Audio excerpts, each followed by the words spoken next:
والتجربة خير دليل. يا خراشي على ده ماسك فظيع، ماسك فظيع، ماسك ملكات الجمال. والله زي ما بقولك ماسك جبار.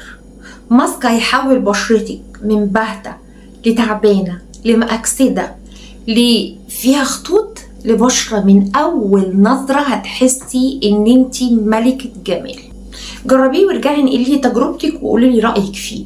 بصي يا ست البنات، لو انت عايزه تغيري بشرتك من مأكسده لبهته لكلها نضاره وحيويه جربيه. عندك تسبغات اكيد يلزمك الماسك ده. طب ما تقولي يا ستي شوقتينا، طب صلي على الحبيب عشان قلبك يطيب. اللهم صلي وسلم وبارك على سيدنا محمد. هتجيبي لي معلقه حليب بودر، حلو الكلام، وتزيدي لي عليها معلقه نشا.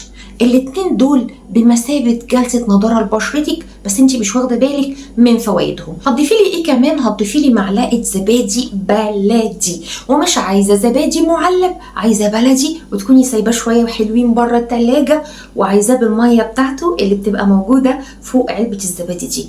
استني بس احنا ما خلصناش. انت عارفه انا هديكي ايه كمان دلوقتي تحطيه على الماسك ده؟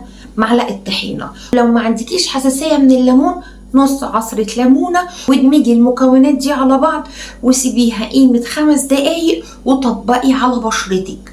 فظيع، ماسك جميل جمال ملوش مثال. يا خراشي على ده ماسك. وبكده انا عملت معاكي الصح وخلصتي معاكي الفيديو. بتمنى يكون الفيديو عجبك.